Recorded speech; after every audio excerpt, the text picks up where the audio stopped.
Félicitations à toi. Tu as présenté une déclaration d'intérêt et tu as reçu une invitation à présenter une demande. Mon but, c'est de vous accompagner par rapport à ce processus-là qui est un petit peu complexe et qui demande un petit peu d'attention par rapport aux nombreux fichiers que tu dois uploader, aux nombreuses informations que tu dois saisir. Mais laisse-nous d'abord commencer avec la lettre. Là, ça, c'est un type de lettre d'invitation que le gouvernement du Nouveau-Brunswick et le département du volet initiative stratégique t'envoient une fois que tu es sélectionné. Alors, tu as la date d'envoi. Ça, c'est le numéro de l'ETA que tu as reçu. Et il faut vraiment faire attention à ce chiffre-là, 45 jours. Ça, c'est le nombre de jours qui doit être respecté au niveau de la saisie des formulaires et des informations dans cette demande. Il ne faut pas vraiment dépasser cette période-là, parce que sinon, ça va être annulé et tu risques de tout perdre. Alors, par rapport, normalement, une fois que vous recevez l'invitation, il y a 10 sections, ou plutôt 10 chapitres que vous devez remplir. Je vais vous accompagner chapitre par chapitre et vous expliquer comment ça se passe au niveau de chaque chapitre. Alors, le premier, c'est la validation de votre profil. La validation de votre profil, c'est l'endroit où vous commencez à saisir, ou plutôt saisir les informations que vous avez déjà remplies sur votre profil. Mais bien sûr, ici, vous êtes dans un autre niveau où vous devez aller un petit peu plus loin par rapport aux informations. Alors, le premier détail dont tu dois intégrer, c'est les détails sur le candidat principal ou la candidate principale. Là, ça vous demande de saisir l'ensemble des informations à toi, que ce soit le nom de famille, le nom de votre prénom, le pays de naissance, la date de naissance, le genre, ici on parle du sexe, la langue de choix, c'est la langue de communication avec laquelle le département du Nouveau-Brunswick va communiquer avec toi. La destination prévue au Nouveau-Brunswick, ça, c'est crucial parce que ici, soi-disant, c'est la ville que vous devez saisir ou vous préférez y rester et c'est la même ville que vous devez mentionner sur le plan d'établissement et dans le rapport. D'accord? Par rapport aux compétences linguistiques, normalement, ça vous demande est-ce que vous êtes francophone, anglophone ou les deux. Le pays de résidence actuel. Si vous êtes maintenant au Canada, alors vous allez mettre Canada et bien sûr votre statut. La plupart du temps, vu qu'on est dans un démarche de visite exploratoire du programme d'initiative stratégique, normalement vous allez mettre visiteur. Ici, je pense que ça, c'est une question qui a été déjà remplie par rapport aux anciennes versions du programme ou du volet initiative stratégique. Je pense que ça, vous allez laisser vide parce que ça concerne les gens qui ont assisté aux séances d'information virtuelles au moment du pandémie. D'accord? Et ici, vous renseignez le CMP. Ce CMP, il est très crucial parce que ce code doit être vraiment en liaison avec votre expérience. Bien sûr, si vous allez mettre comme quoi vous avez 1, 2, 3 ou 4 années ou 5 années dans une profession, le CMP doit matcher cette profession. Deuxième rubrique, c'est la citoyenneté. Bien sûr, si vous êtes marocain, tunisien, algérien, français, belge ou suisse, bien sûr, vous allez mettre votre citoyenneté, le numéro de passeport et bien sûr les informations d'être correctes à ce que vous avez sur vos documents justificatifs. Date de délivrance de votre passeport, date d'expiration, le numéro d'identification nationale. Par exemple, pour le Maroc, il y a une carte d'identité nationale que vous pouvez renseigner ici. Deuxième citoyenneté, si vous l'avez, parce que, par exemple, on peut se retrouver avec une double nationalité franco-marocain, franco-algérien, franco-tunisien, ou franco-suisse, ou franco-belge, ou n'importe quelle double nationalité. Ici, c'est vous allez renseigner les membres de votre famille. C'est-à-dire que si vous allez, si vous avez planifié que vous avez l'intention de venir ici au Nouveau-Brunswick avec votre famille, vous devez renseigner le total des personnes qui vont venir. C'est-à-dire que si vous êtes une famille de deux personnes, plutôt deux personnes, un couple et deux enfants, vous allez renseigner quatre. Si vous avez par exemple juste un enfant, c'est trois. Ou si vous êtes juste euh, euh, euh, un couple, bien sûr, si vous l'avez compris, ça va être deux. L'état civil actuel, marié, divorcé, c'est sur la base de ce que vous êtes. Ici, vous allez renseigner le prénom de votre conjoint de fait ou votre femme et le nom de femme. Les coordonnées, alors ici, vous devez un petit peu faire attention. Alors, si vous avez déjà renseigné comme quoi vous êtes, je ne sais pas où on l'avait mis, et oui, pays de résidence actuelle. Si vous avez renseigné le Canada, alors ici, c'est sûrement que ça va être le Canada et vous donnez l'adresse où vous êtes. Je pense, il y a quelques personnes qui vont me demander, oui, mais normalement, moi, après la désignation, peut-être que je vais quitter, ou peut-être que je vais rester pour 10 jours et après, je vais quitter. Mais normalement, au moment où vous êtes en train de remplir cette invitation, vous êtes au Canada. Mais si c'est le cas échéant, vous êtes reparti à votre pays, alors vous allez mettre les informations de votre adresse de votre pays. L'adresse résidentielle, c'est la même chose. Si vous êtes toujours au Canada et vous prévoyez rester pour un petit peu de temps, vous allez garder les mêmes adresses. Courrier, c'est votre adresse email, votre numéro de téléphone, si vous êtes au Canada ou peut-être en Algérie ou quelque le lieu où vous êtes. Si vous avez par exemple deux numéros de téléphone, vous pouvez renseigner les deux. Ici, ça demande, bien sûr, comme je l'ai dit, ici, je parle du demandeur principal, c'est-à-dire le candidat principal. Ici, vous allez renseigner dans cette section téléverser les documents le certificat de naissance. Bien sûr, ça doit être en français ou traduite. Bien sûr, à travers un traducteur assermenté. Euh,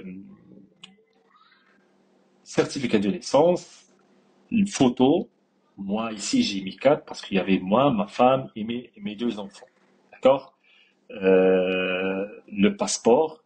Ici, vous mettez l'ensemble des pages où vous avez, par exemple, un cachet. Sinon, vous pouvez mettre juste dans le cas où vous n'avez pas voyagé à l'international, vous mettez la première page où vous avez les informations personnelles. Ici, vous allez téléverser les documents de voyage. Par exemple, ici, on parle cas échéant, c'est votre titre de voyage, c'est le visa canadien. Bien sûr, si vous avez d'autres visas, vous pouvez les mentionner. Pièce d'identité nationale livrée d'enregistrement de ménage, ça, je l'ai pas mis. Si vous êtes marié, alors ici, vous allez mettre l'acte de mariage, bien sûr, traduit en français. Divorcé, bien sûr, vous devez renseigner l'acte de divorce toujours en français. Le registre ou le livret de famille, c'est le carnet de famille. Vous devez juste le scanner et vous le mettez dans un fichier PDF. Bien sûr, moi, j'utilise I Love PDF pour l'ensemble des fichiers PDF que je veux, par exemple, merger ou les diviser. Vous pouvez aller directement ici, I Love PDF, ilovepdf.com. Voilà. Vous pouvez mettre ce que vous voulez ici. Euh, une remarque, normalement, quand il s'agit d'un téléversement, essayez que, par exemple, l'ensemble soit sur un seul fichier au lieu que ce soit plusieurs. À part ici, Par exemple, ici, pour les photos, j'ai mis chaque photo dans un fichier à part. Mais sinon, par exemple, si quand on parle d'un registre de famille ou d'un livret de famille ou un carnet de famille, bien sûr, si on va dépasser les deux, trois pages scannées, vaut mieux aller sur le site ilovepdf.com et merger l'ensemble des pages dans une seul fichier PDF. Alors ici, ça sert à rien de téléverser ce document.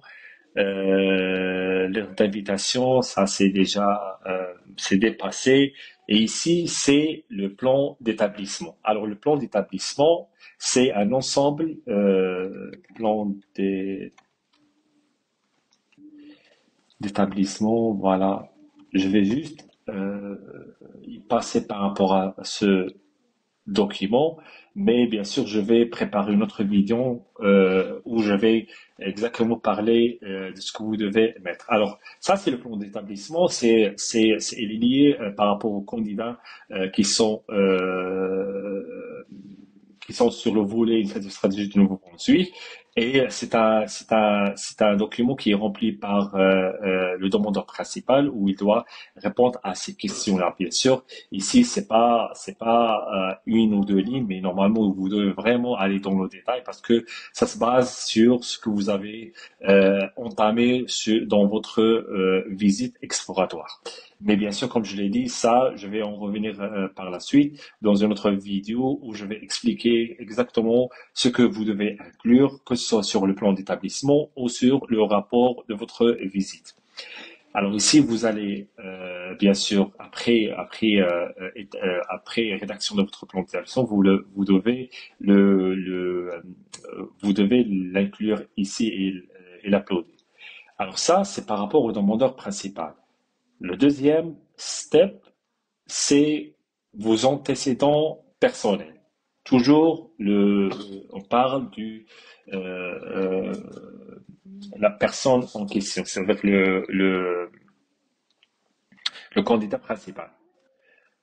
Alors, la première des choses, c'est que ici, vous devez renseigner l'ensemble des adresses où vous avez habité, soit à partir de votre âge où vous aviez 18 ans, ou les 10 dernières années.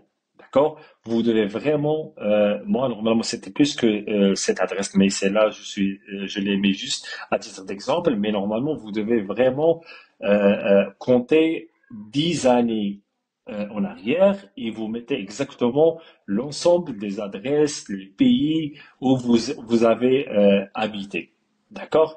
Et vous faites attention parce que ici, que ce soit pour cette partie-là des adresses ou pour les antécédents personnels, vous ne devez pas laisser un vide parce que le formulaire ne sera pas vraiment soumis si le système détecte que il y a par exemple un vide entre deux adresses, deux dates ou peut-être entre deux expériences professionnelles. Je m'explique. Soi-disant que, par exemple, pour mes adresses, j'ai mis comme quoi, par exemple, du 5 2024 jusqu'au 7 2024, j'ai été ici à Canada, à Moncton, et j'ai mis les informations. D'accord. Bien sûr, on commence avec la plus récente. Euh, Comme deuxième adresse, je vais saisir ou mentionner mon adresse au Maroc. D'accord? Je vais mettre, par exemple, du 1er janvier, du janvier 2024 jusqu'au avril 2024. Je vais renseigner l'adresse, le pays, la ville, la province, le code postal, etc. Et je vais même aller peut-être avec d'autres adresses. Mais normalement, une fois que je vais soumettre, il y aura un pop-up qui va s'afficher qui me dit qu'il y a un problème en termes des renseignements adresses que j'ai saisis. Parce que le système va détecter que entre le janvier 2024 et le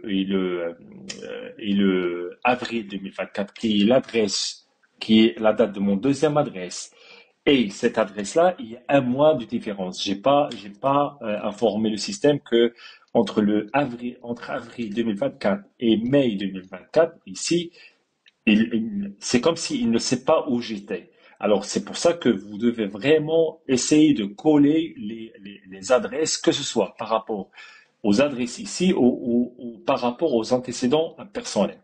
D'accord? Alors, une fois que vous finissez avec l'ensemble des adresses où vous avez habité pendant les 10 dernières années ou pendant où vous avez 18 ans, on part dans la deuxième rubrique qui est les langues. Alors, les langues, ici, vous allez choisir votre première langue officielle, d'accord? Français ou anglais, bien sûr. L'organisme d'évaluation des compétences linguistiques, la plupart des cas, on parle de WES, et la date de test. La date de test, pardon, l'organisme d'évaluation des compétences linguistiques, on parle du TCF Canada ou TCF, mais la plupart du temps, on parle de TCF Canada, d'accord? La date du test, c'est la date où vous devez renseigner la date que vous avez sur le document, parce que c'est le seul document justificatif qui justifie la date où vous avez passé cette évaluation. Et là, vous allez mettre les notes que vous avez reçues dans la compréhension écrite, l'expression écrite, la compréhension orale et l'expression orale.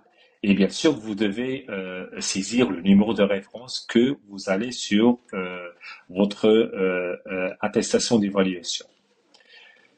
Bien sûr, ici, vous devez uploader cette attestation en format numérique. Par rapport aux études, bien sûr, si c'est la même chose que vous avez fait pour les adresses, vous allez commencer par exemple, si vous avez fait l'université 3 ans ou 4 ans, vous devez juste renseigner le début, la date de début, la date de fin, le pays, la province, la ville, le nom d'établissement, université, ou un centre ou une école privée, le type de certificat ou diplôme délivré, et la majeure ou spécialisation. Ici, vous mettrez votre spécialisation. Et bien sûr, ici, vous allez mettre votre équivalence de diplôme. Dans la plupart des cas, dans la plupart des fois, on parle de WES. Alors, vous allez choisir ici l'organisme qui vous a fait l'évaluation des diplômes, le numéro des références qui est sur cette équivalence et la date de l'évaluation. Bien sûr, que ce soit le numéro de référence et la date de l'évaluation, vous devez juste copier-coller ce que vous avez dans le support justificatif. D'accord? Et ici, bien sûr, si vous avez passé par d'autres établissements éducatifs dans votre pays. Et si c'est le certificat, vous allez uploader les certificats en format PDF. Les antécédents personnels, normalement, vous devez, là je vais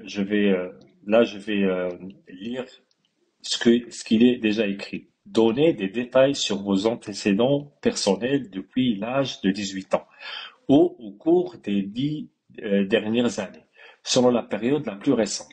Si vous ne travaillez pas, alors ça c'est très important, si vous ne travaillez pas, donnez des renseignements sur ce que vous faisiez, au chômage, aux études, en voyage, à la retraite ou en détention. Ne laissez aucune période vide. Commencez par la plus récente. Alors, déjà, vous commencez par le type d'expérience ou antécédent personnel le plus récent. D'accord? Aussi, ici normalement, vous devez avoir un choix multiple, un menu déroulant où vous allez choisir si vous étiez sur le marché de travail, ça veut dire que vous exercez un travail, en chômage, pardon, aux études, en voyage, X. Normalement, moi, ce que j'ai fait, c'est que j'ai balayé entre le fait que je suis sur le marché du travail et aussi en chômage parce que j'ai chômé presque une année. C'est pas un chômage proprement dit, mais j'étais entre entrepreneurs, c'est-à-dire que j'ai travaillé de chez moi. Et bien sûr, Vous renseignez la date de début, la date de fin, le nom de l'entreprise où vous avez travaillé, le titre de votre poste, le code CNP lié à ce titre de poste, le pays, la ville et le statut. Dans mon cas, j'ai mis autre. Normalement, vous devez mentionner si vous êtes citoyen, vous êtes résident, ou je ne me rappelle plus des autres choix. Mais moi, j'ai mis autre parce que la plupart, les dernières années, j'ai travaillé en télétravail. Donc, j'ai déjà soumis une lettre explicative où j'ai renseigné au département du volet initiative stratégique du gouvernement de Nouveau-Brunswick, comme quoi, quand j'ai mis autre, c'est comme quoi j'ai travaillé de chez moi, vu qu'il y avait la pandémie. Euh, Ici, vous devez renseigner et téléverser l'ensemble des attestations de travail que vous avez. Bien sûr, l'attestation de travail, c'est un document où il est mentionné, déjà, il doit être entêté avec l'entête de l'entreprise, le pied de page, les informations de l'entreprise, signé, peut-être cacheté. Oui, c'est sûrement pour nous les pays arabes, c'est signé, cacheté. Et bien sûr, euh, euh, moi, dans la majorité des attestations de travail que j'ai mis, elle n'était pas marquée la liste des tâches que j'ai effectuées. Mais le CAVA qui a été déjà décrit sur l'attestation de travail, c'était comme quoi je suis signé, moi, non XYZ, directeur des ressources humaines de la société XYZ, les informations de la société que monsieur X, YZ, euh, qui a le numéro de CNSS numéro X, numéro de la carte nationale numéro Y, et ici il met le nom du poste et il met la date de O. Et bien sûr, signé et cacheté. Parce que j'ai reçu pas mal de questions par rapport à est-ce que l'attestation de travail, ou plutôt mon employeur n'a pas expliqué ou n'a pas mis en détail les tâches. Normalement, moi, j'ai pas mis ça, mais ça a été conforme vu que le Canva était correct. Et bien sûr, ici, vous renseignez l'expérience de travail. Bien sûr, vous devez indiquer le nombre d'années d'expérience professionnelle que vous avez acquise dans la profession envisagée. La profession envisagée, c'est celle que vous avez déjà mis dans votre profil avant avoir reçu l'invitation. C'est-à-dire que vous devez toujours être logique dans votre raisonnement. C'est-à-dire que si je mets par exemple, moi, j'ai en totalité 17 ans de travail, mais j'ai mis que, si je me rappelle bien, j'ai mis 5 ou 6 années. Mais si c'est 5 ou 6 années qui sont vraiment liées à mon CNP et pas vraiment à d'autres choses. Ici, ça va parler, si vous avez déjà entamé une procédure d'immigration antérieure. Moi, j'ai mis non, mais si vous avez des expériences ou des demandes d'immigration au passé, vous devez juste le mentionner. Essayez, comme je le dis toujours, essayez d'être clair, honnête et franc. Si vous avez déjà entamer une procédure d'immigration et pour une raison X, ça n'a pas marché, vous allez juste donner des justificatifs et vous devez juste être logique, normal, et voilà les raisonnements pour lesquels j'ai pas réussi dans ma demande d'immigration. Et sinon, dans le cas échéant, vous allez cocher comme quoi vous attestez que vous n'avez jamais présenté une demande d'immigration auparavant. Ici, vous allez juste renseigner si vous avez quelqu'un, un frère, une sœur, un père, une mère, un grand-père, une grand-mère, un enfant, petit-enfant, frère. Ça veut dire que vous avez quelqu'un de votre famille de premier niveau qui vit déjà au Canada. Si oui, vous avez. Je présume qu'ils vont demander des renseignements par rapport à cette personne-là, mais sinon, le cas échéant, vous cochez. Et pour les visites antérieures au Canada, normalement, celle-là, vous devez l'inclure parce que momentanément et présentement, vous êtes au Canada. À part si vous avez juste fait votre demande d'intérêt, vous avez quitté pour revenir à votre pays natal. Mais sinon, oui, même si vous l'avez fait, normalement vous devez renseigner parce qu'à une période déterminée, vous étiez sur le sol canadien et vous étiez ici pour la visite exploratoire au Nouveau-Brunswick. Sauf si vous avez déjà un passé, des antécédents de voyage, vous devez aussi l'inclure. Et ici, vous allez réuploader votre... non, c'est pas réuploader, mais plutôt ici, vous allez téléverser votre rapport de visite exploratoire. Et bien sûr, comme je l'ai dit, dans une autre vidéo, je vais parler exactement de ce que vous devez mentionner dans votre rapport et c'est quoi la différence entre un rapport de visite et le plan d'établissement. D'accord? Alors ça, on est fini par rapport au deuxième chapitre qui est les antécédents personnels. Maintenant, c'est les renseignements sur votre conjointe ou sur votre épouse. Dans le cas échéant, vous devez juste inclure et mentionner des informations concernant votre femme. Le nom de famille, le prénom, date de naissance, le genre, pays de résidence, pardon, pays de résidence actuel et statut dans le pays de résidence actuel. Pour ma part, j'ai mis les informations de ma femme, la date de naissance, le genre, nom, prénom, pays de résidence actuel. J'ai mis Canada et le statut dans le pays de résidence actuel, j'ai mis visiteur.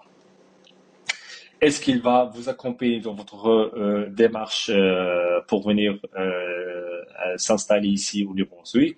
Je l'ai coché ici. Pour la citoyenneté, bien sûr, toujours de votre épouse.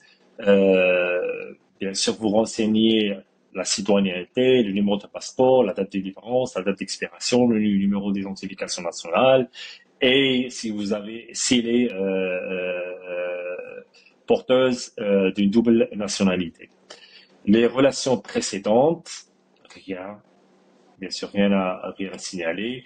Les coordonnées, bien sûr, qui sont relatives à votre épouse, c'est ici où vous allez, par exemple, moi, dans mon cas, vu que ma femme et mes enfants ont venu pour passer des vacances ici, on a renseigné pour l'adresse de postale actuelle.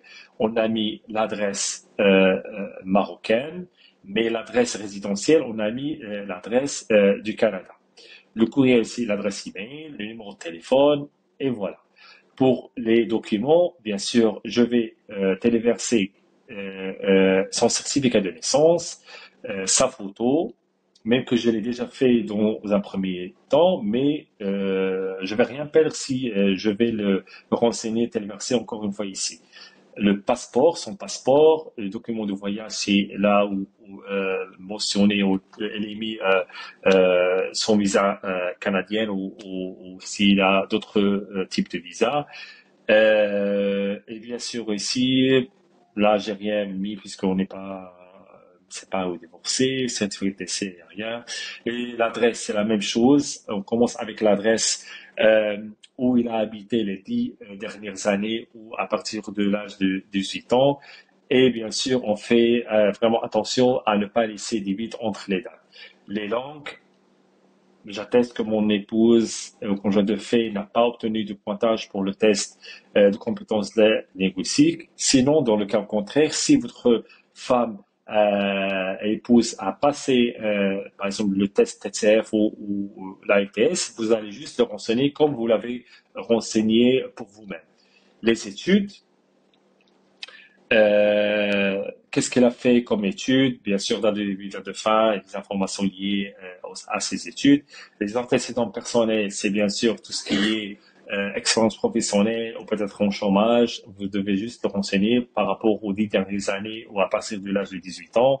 Et bien sûr, ici, vous renseignez par exemple des diplômes, des attestations, des attestations de travail, des attestations de réussite, ce que vous avez en liaison avec les assistants personnels de votre épouse ou femme. Est-ce qu'elle a déjà déposé une demande d'immigration antérieure? Non.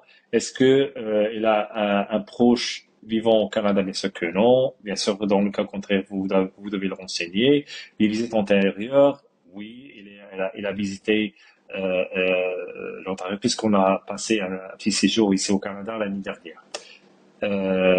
Quatrième section, c'est les membres de votre famille. Si vous êtes en couple et vous avez des enfants et vous voulez qu'ils vous accompagnent, bien sûr, vous devez ici, vous devez les inclure vu que ce sont des personnes à charge. Normalement, une fois vous avez, par exemple, un enfant au minimum qui va vous accompagner, vous devez faire la même chose que vous avez fait pour votre femme. C'est-à-dire le nom, prénom, le genre, niveau d'études les plus élevés au Canada ou l'équivalent, pays de résidence actuel, statut dans le pays de résidence actuel, l'état civil, bien sûr.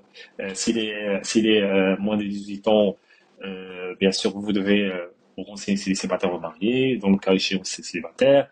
Lien avec le candidat principal, vous allez renseigner si votre fils ou votre fille. Est-ce qu'il va vous accompagner? Vous allez coucher. D'accord? La citoyenneté, bien sûr, les informations de citoyenneté, passeport, date de délivrance, date d'expiration et les coordonnées, bien sûr, la même chose que ce que vous avez déjà mis pour vous et votre femme. Ici, vous allez téléverser les documents propres à votre première enfant. On parle ici du certificat de naissance. Bien sûr, tous les documents doivent être soit en français ou en anglais, mais en préférence le français puisque le programme est en français et il est en français pour les francophones.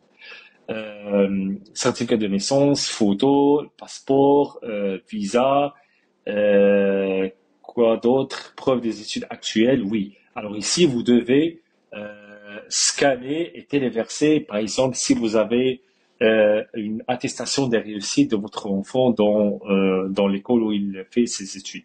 Ça va prouver, c'est pas par rapport au point qu'il a eu aux examens, mais plutôt par rapport au fait qu'il est étudiant dans son pays natal ou pays de résidence. D'accord? Alors ça, c'est par rapport aux enfants. Bien sûr, si vous avez plus qu'un enfant, vous allez refaire la même chose pour le nombre correspondant au nombre de enfants à charge. Cinquième section, cinquième chapitre, là, on parle argent. On parle du capacité financière qui vous devez démontrer comme pour confirmer que vous avez assez d'argent pour vous établir au Nouveau-Brunswick. Que ce soit pour vous et votre conjointe ou votre femme, que ce soit votre en général, c'est pour vous et les membres de votre famille. D'accord? Alors, il est décrit ici que vous devez démontrer que vous avez assez d'argent pour vous établir au Nouveau-Brunswick avec les membres de votre famille, même s'ils ne viennent pas avec vous sous la forme des fonds non grevés et facilement transférables dans une devise convertible. Vous devez déclarer tous les actifs et passifs, qu'ils soient à vous, à votre épouse ou conjointe de fait, dans votre lieu de résidence actuelle et outre-mer. Vous devez joindre les états financiers et tous les autres documents pertinents pour étayer les renseignements fournis. Alors, tout ce que vous devez ou tout ce que vous allez inclure ici comme information, ça doit être justifié.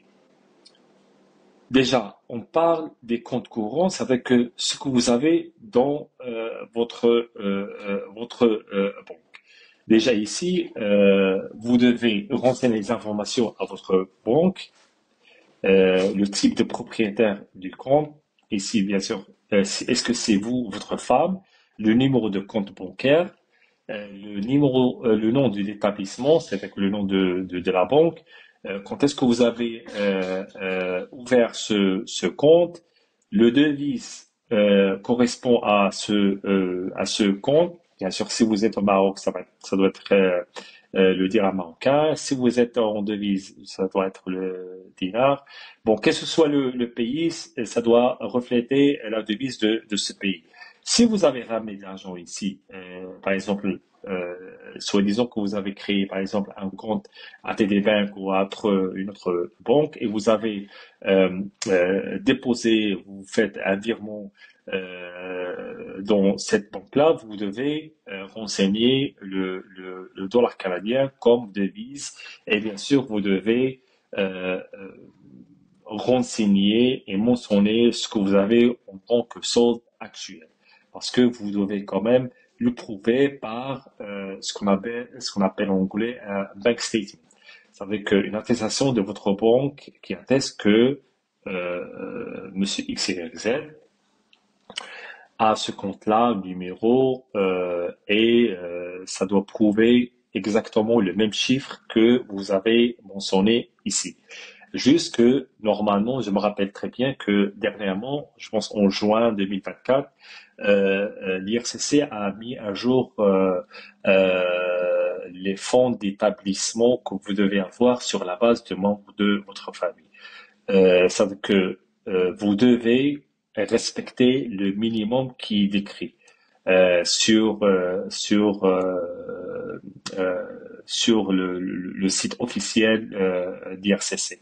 Par exemple, pour nous, une famille de 4 personnes, c'est-à-dire moi et ma femme et 2 enfants moins de 12 ans, si je me rappelle bien, je devais justifier une somme totale de 27 200 et quelques dollars canadiens. Ça veut dire que le bank assessment que vous devez avoir de votre banque et que vous devez téléverser doit mentionner minimum cette somme-là. D'accord? Alors, bien sûr, ici, vous pouvez uploader l'ensemble des documents de votre compte courant. Par exemple, si vous avez un compte ici au Canada, un compte par exemple au Maroc, en Algérie, en Tunisie, en France ou quel que soit le pays. Et peut-être si vous avez un compte international, vous pouvez le mentionner. Mais bien sûr, il faut vraiment faire attention à ce que ces comptes-là doivent être des comptes personnels et pas professionnels. C'est-à-dire que cette somme-là vous appartient en personne. Et c'est pas une somme d'argent que vous devez manifester ou que vous devez euh, avoir, mais qui vous n'appartient pas. Bien sûr, ici le cas, comme ça a été déjà mentionné, ça pourrait, vous devez déclarer ces actifs et passifs, que ce soit